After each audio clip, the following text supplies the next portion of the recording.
최근 민간 임대 아파트 모집이 늘어나고 있습니다. 민간 임대 아파트가 어떤 것인지, 그리고 납입한 금액을 반환받을 수 있는지, 이런 부분을 궁금해하시는 분들이 많습니다. 최근 납입금 전액을 반환하라는 판결이 이루어진 게 있는데, 해당 판결에 대해서 한번 살펴보도록 하겠습니다. 저는 이강진 변호사입니다. 사건 내용을 간단히 살펴보면, 원고 민간 임대 아파트 입주위원회하고 가입계약을 체결한 자입니다. 6,500만 원의 출자금을 납부했습니다. 동시에 사업 무산 시 전액 환불하겠다라고 하는 안심보장 약정을 체결을 했습니다. 법원에서는 해당 약정은 무효다.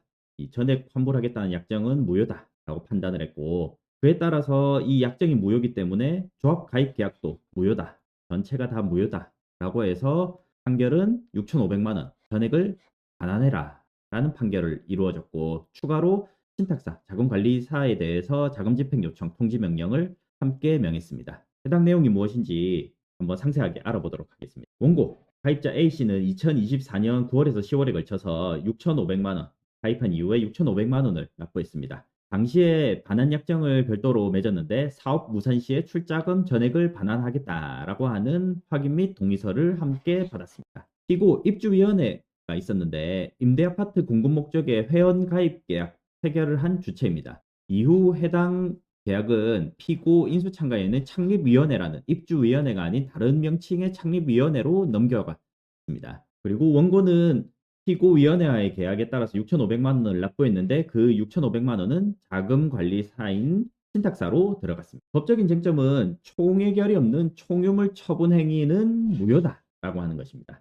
비법인 사단과 총유물에 대해서 보면 민법 제275조 제1항에서는 비법인 사단은 재산을 총유물 형태로 소유를 하고, 이 총유물에 대해서는 반드시 정관의 근거가 있거나 총회 결의를 거쳐야 한다 할 것입니다. 피고 입주위원회는 법인격 없는 비법인 사단이랄 것입니다. 이 입주위원회가 별도의 법인이라든지 민법상의 조합이다 보기는 어렵다라고 판단이 되면서 결국 법인격 없는 사단에 해당하고, 법인격 없는 비법인 사단의 경우에 있어서는 사단법인에 대한 민법 조항들이 유추 적용이 되고, 이런 비법인 사단은 구성원이 납입한 출자금을 공동 소유 형태인 총유물 형태로 소유를 하게 되는 것입니다. 이 총유물에 대해서는 앞서 이야기 드린 것처럼 정관의 근거가 있거나 아니면 총회 결의를 거쳐야 되는데, 법원에서는 반환 약정, 즉 전액을 반환하겠다 사업이 무산될 경우 하는 이러한 약정은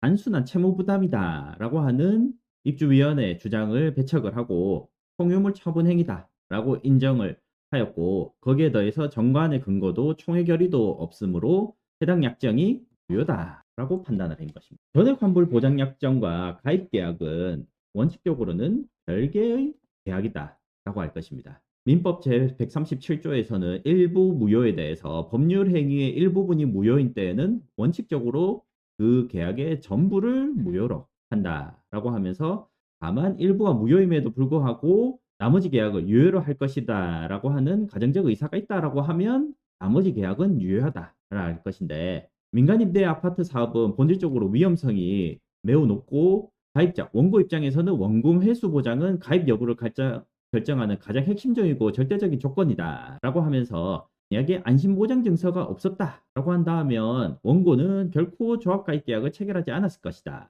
라고 하면서, 가입 계약과 전액 환불 보장 약정은 경제적 사실관계에 있어서 일체로 체결된 것이므로 가입 계약 전체가 무효다라고 판단을 했습니다. 즉 법률행위의 일부분이 무효인 때는 원칙적으로 전부로 무효로 한다라고 하는 민법에 따라서 무효 판결이 이루어진 것입니다. 여기에서 민간 임대 아파트는 본질적으로 위험성이 매우 높다라고 하는데, 사실 정상적으로 진행되고 있는 민간 임대 아파트 사업 같은 경우는 위험성이 상대적으로 낮다 할 것입니다. 착공을 한 이후에 정상적으로 모집 신고를 해서 모집을 하는 경우에 있어서는 허그 보증이 기본적으로 들어가기 때문에 문제가 안 되는데, 최근에 문제되고 있는 대부분의 경우에 있어서는 협동조합 형태로 이루어지는 부분들이 있거나, 아니면 착공이나 모집 신고를 하지 않고 마치 투자자 모집을 하듯이 한다거나, 아니면 뭐 임의단체를 구성을 해서 모집을 한다든지, 이러한 형태로 진행되기 때문에 이러한 경우에 있어서는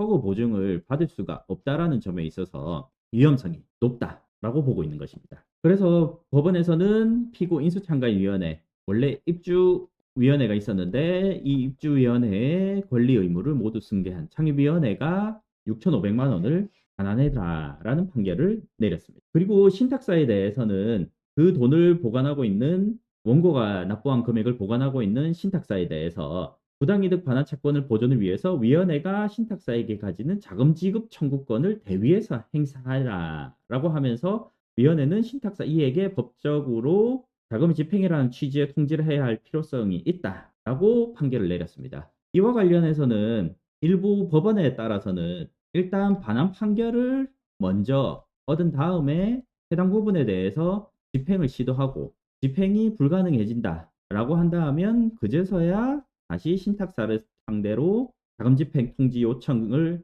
해라라고 하는 별도의 소송을 해야 한다라고 보는 입장을 가진 재판부들도 있기 때문에 해당 판결이 반드시 동시에 두 개가 이루어지는 것은 아니다 할 것인데 실제 이 판결에서는 동시에 판결이 이루어져서 사실 조합원 가입자 입장에서는 굉장히 유리한 판결이 나온 거다 할 것입니다. 기각된 부분도 있긴 한데 그것은 시행사에 대한 청구입니다. 통상적으로 모집을 하는 위원회가 있고 이것과 별개로 민간 임대주택을 실제로 시공 시행을 하는 업체가 별도로 있습니다. 물론 시공 같은 경우는 대부분 요즘은 좀 이름 알려진 업체들을 많이 하기 때문에 시행업체라 할 것이죠. 이 두 개가 구분이 되기 때문에 이 시행사 같은 경우는 일단은 공사를 하긴 하지만 모집의 주체는 아니다라고 해서 직접 당사자가 아니다라고 해서 뭐 기망이나 뭐 인정할 부분들이 없어서 결국에는 기각이 되었습니다. 내용을 요약해서 본다 하면 환불보장 약정이 있는 경우에 있어서 통의결의가 통상적으로 없기 때문에 이러한 약정은 무효고 일부 무효 법리에 따라서 가입계약 전체가 무효로 인정이 되기 때문에 납부한 금액 전액을 반환받으실 수 있게 되는 것입니다. 다만 이거는 민간 임대 아파트들 중에서도 환불보장 약정이 있는 경우에 해당하는 부분들이기 때문에 만약 이러한 약정이 없는 경우에는 해당되지 않는다라는 점에 있어서 본인의 사안이 해당 사안과 동일한지 여부를 반드시 확인하실 필요가 있고 환불보장 약정이 없으면 돈을 못 돌려받나요? 라고 하는 부분들은 가입 계약이라든지 그 절차에 따라서도 문제가 있는 부분들이 있기 때문에 개별 사안을 별도로 상담받으셔가지고 반환받으실 수 있는 조건인지 별도로 확인이 반드시 필요하다 할 것입니다. 여기까지입니다.